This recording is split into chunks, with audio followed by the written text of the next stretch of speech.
ये जो आप वीडियो में पुलिस और डॉग स्क्वाड की टीम देख रहे हैं,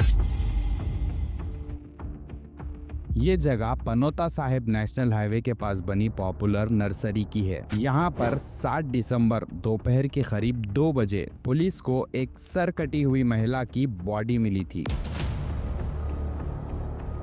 बॉडी का सिर्फ गर्दन से पैरों तक का हिस्सा था जो खून में बुरी तरह डूबा हुआ था। ना तो शरीर पर कपड़े थे और ना ही ऊपर का हिस्सा, मतलब ना चेहरा और ना ही सर, जिससे इस महिला की पहचान हो सके। पुलिस के लिए ये केस एक चैलेंज बन चुका था। बिना सर, बिना कपड़े और बिना किसी डायरेक्ट क्लू के इस महिला की पहचान करना लगभग इम्पॉसिबल लग रहा था। आम लोगों से लेके पुलिस तक सबके दिमाग में सिर्फ एक ही सवाल था, आखिर ये महिला कौन थी? इतनी बेरहमी से इसका कत्ल किसने और क्यों किया? क्या इसका कातिल कोई अपना ही था? और सबसे बड़ा सवाल, बिना सर वाली बॉडी के साथ सिर्फ 6 दिन में पुलिस ने कातिल को कैसे ढूंढ लिया?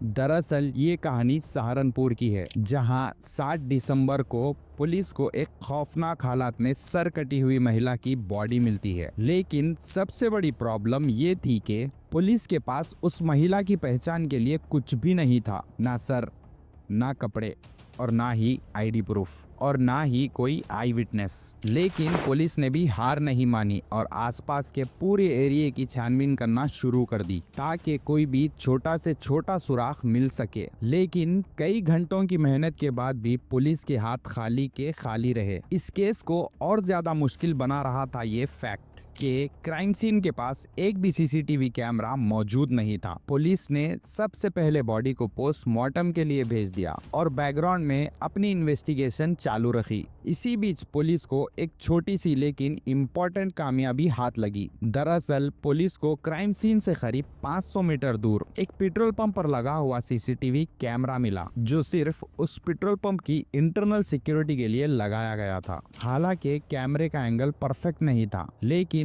उम्मीद के सहारे पुलिस ने फुटेज चेक करना शुरू कर दी। 6 दिसंबर की फुटेज में कुछ भी सस्पिशियस नहीं दिखा, लेकिन जब पुलिस ने रात की फुटेज देखी तो एक चीज ने सबका ध्यान अपनी तरफ खींचा। बॉडी मिलने वाली जगह पर एक शिफ्ट कार दिखाई दी, जिसकी हेडलाइट अचानक बंद हो जाती है और कार काफी देर तक वहां रुकती भी है। और अब सवाल उठते हैं, क्या इस कार का डेड बॉडी से कोई कनेक्शन है? क्या कार के ड्राइवर ने महिला के साथ कुछ गलत तो नहीं किया? सवाल बहुत सारे थे पर जवाब एक भी नहीं। पुलिस ने उस सीसीटीवी फुटेज को और ध्यान से देखा तो एक इम्पोर्टेंट क्लू मिला, और वो ये थी उस शिफ्ट कार में लगी हुई रिम की स्पेशल लाइट्स। इसी पहचान को अपना बेस बनाकर पुलिस ने उस कार को आगे के सीसीटीवी कैमरों में भी फॉलो किया। साथ ही 6 दिसंबर के दिन क्राइम सीन के पास जितने भी मोबाइल एक्टिवेट थे उन सब का डाटा भी निकलवाया गया। फुटेज में कार यूपी की तरफ जाती हुई दिखाई दी और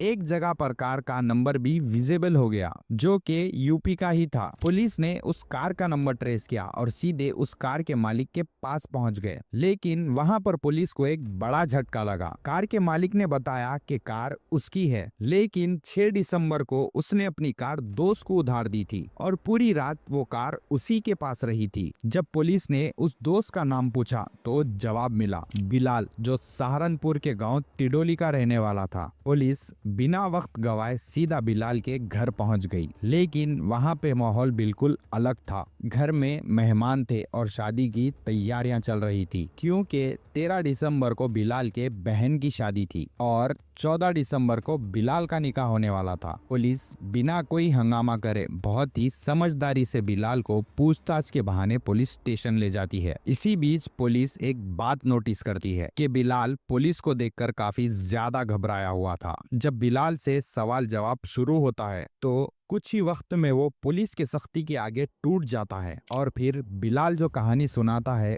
उस कहानी से पूरे पुलिस स्टेशन में सन्नाटा पसर जाता है। बिलाल लड़खड़ाते हुए शब्दों में कबूल करता है 6 दिसंबर की रात शिफ्ट कार उसी के पास थी और वही कार लेकर पॉपुलर नर्सरी के पास भी रुका था, और ये भी मान लेता है कि उस महिला का कत्ल उसी ने किया था और महिला का नाम था उमा। पुलिस को उमा की बॉडी मिल चुकी थी, लेकिन सर अभी अभी भी गायब था। इसीलिए बिलाल पुलिस को लेकर उस जगह पहुंच जाता है जहां पर उसने उमा का सर और कपड़े छुपाए थे। पुलिस इन्वेस्टिगेशन में पता चलता है उमा सहारनपुर के गांव हलालपुर की रहने वाली थी। पुलिस जब उमा का सर पॉली बैग में लेकर उसके परिवार के पास पहुंचती है और उमा के साथ घटी पूरी घटना बताती है तो परिवार का रिएक्शन सबको हैरान कर देता है। परिवार सिर्फ इतना कहता है कि उमा हमारे लिए 15 साल पहले ही मर चुकी थी। दरअसल उमा शुरू से ही एक आजाद ख्याल और अपने मर्जी से जीने वाली लड़की थी। उसे ना तो परिवार के उसूल समझ आते थे और ना ही समाज की बातें। इसी दौरान उमा की मुलाकात जॉनी नाम के एक लड़के से होती है। जल्द ही ये दोस्ती प्यार में बदल जाती है। परिवार उमा की शादी कहीं और तय कर देता है, लेकिन उमा शादी तय करने से इनकार कर देती है और जब